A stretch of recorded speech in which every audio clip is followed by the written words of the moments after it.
والدین کے حق مرنے کے بعد بھی ختم نہیں ہوتے۔ اعلیٰ حضرت عظیم البرکت امام اہل محبت امام شاہ احمد رضا خان فاضل بریلوی علیہ رحمہ نے تو باقاعدہ اس پر رسالہ تصنیف کیا اور مختلف احادیث سے 12 حقوق کا ذکر کیا جو مرنے والوں کے بعد ان کی اولاد کے ذمے عائد ہو۔ ایک حدیث میں 4 حقوق کا ذکر ہے، ان میں سے سب سے پہلا حق یہی ہے الصلاۃ علیہما، ان پر جنازہ پڑھنا، تجہیز و تکفین تدفین یہ سب جس کے زمرے میں آتی ہے، تو یہ پہلا حق ہے۔ اور اگر اولاد خود جنازہ پڑھائے تو ان کی سعادت ہے، اور کسی نیک صالح شخص سے جنازہ پڑھوایا جائے، اس کا اہتمام کیا جائے، اور اولاد خود بھی جنازہ پڑھنے کی اہلیت اور صلاحیت رکھتی ہو تو یہ کتنی بڑی بات ہے۔ دوسرا حق استغفار لہما، ان کے لیے بخشش کی دعا کرنا۔ مرنے والوں کو انتقال کے بعد سب سے زیادہ ضرورت دعاؤں کی ہوتی ہے۔ حضور علیہ السلام کا فرمان ہے ہم جب کسی شخص کو بھی قبر میں دفن کر کے آتے ہیں تو اس کی حالت ایسے ہوتی ہے جیسے کوئی شخص پانی میں غوطے کھا رہا ہو۔ اس مشکل اور آڑے وقت میں اپنے پسماندگان کی طرف سے اگر اسے کسی چیز کا انتظار ہوتا ہے تو دعاؤں کا انتظار ہوتا ہے۔ کسی کے ہاتھ اٹھ جائیں اور کوئی میرے لیے دعا کرے، ابھی سے سوچ لو انجام اپنی طوطا چشمی کا، قبر میں تم کو بھی ضرورت ہوگی دعاؤں کی۔ اور میں کہتا ہوں کہ اگر اولاد صالحہ ہے، اولاد نیک ہے، تو دعاؤں کا تسلسل بھی جاری رہے گا اور خود اولاد کا وجود صدقہ جاریہ ہے۔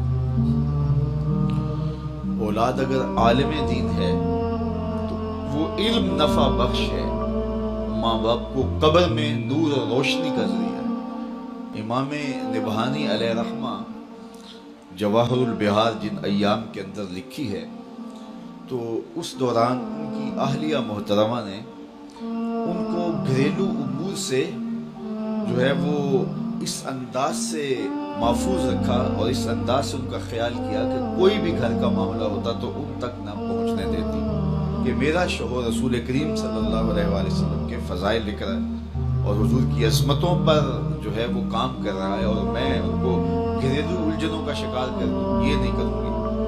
تو امام نبہانی نے وہ کتاب مکمل کی۔ اس دوران ان کی اہلیہ نے چونکہ اپنے شوہر کو گھریلو الجھنوں میں مبتلا نہیں ہونے دیا کہ یہ حضور کے دین کا کام کر رہے، تو اس صلے کے اندر امام نبہانی کی زوجہ محترمہ کو 4 مرتبہ حضور کا دیدار نصیب۔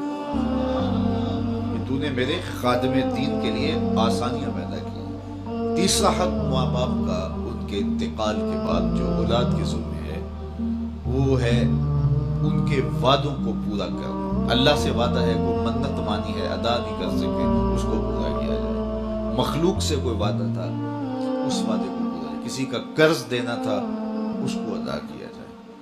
وعدوں کی جو بھی صورتیں ہیں، بلکہ علماء نے لکھا وعدوں کے زمرے میں ان کے معمولات خیر بھی آتے ہیں، یعنی رشتہ داروں میں سے جن غرباء کو، عزیزوں، ہمسایوں، محلے داروں میں سے جن کے ساتھ وہ تعاون کرتے تھے، خاندان کے جن کمزور افراد کے ساتھ وہ تعاون کرتے تھے، تو یہ ان کے حقوق میں سے ہے کہ اولاد بعد میں اس تسلسل کو جاری رکھنے کی کوشش کرے۔ اور چوتھا حق یہ ہے کہ بر الاصدقاء، باپ ہے تو اس کے دوستوں کے ساتھ، ماں ہے تو اس کی سہیلیوں کے ساتھ حسن سلوک کیا جائے۔ چچا باپ کی جگہ پہ ہے، خالہ ماں کی جگہ، تو ان کے انتقال کے بعد وہ رشتہ دار جب گھر آئیں تو ان کو اسی طرح پیار، اسی طرح محبت، اس طرح عزت اور آبرو ملے، اور جس طرح وہ ان کے ساتھ ملتے تھے اور ان کی محبت تھی، ان کا تعلق خاطر تھا، تو اولاد اس کو رشتے کو نبھائے اور اس کو برقرار رکھے، اور اس سے ان کی قبر میں روح خوش ہوتی ہے۔ تو یہ 4 حق ایسے ہیں جو مرنے کے بعد بھی اولاد کے ذمے لازم ہوتے ہیں کہ وہ اپنے ماں باپ کو مغفرت کی دعاؤں میں یاد رکھے اور ان کے لیے اللہ کے حضور التجائیں کرتے رہے۔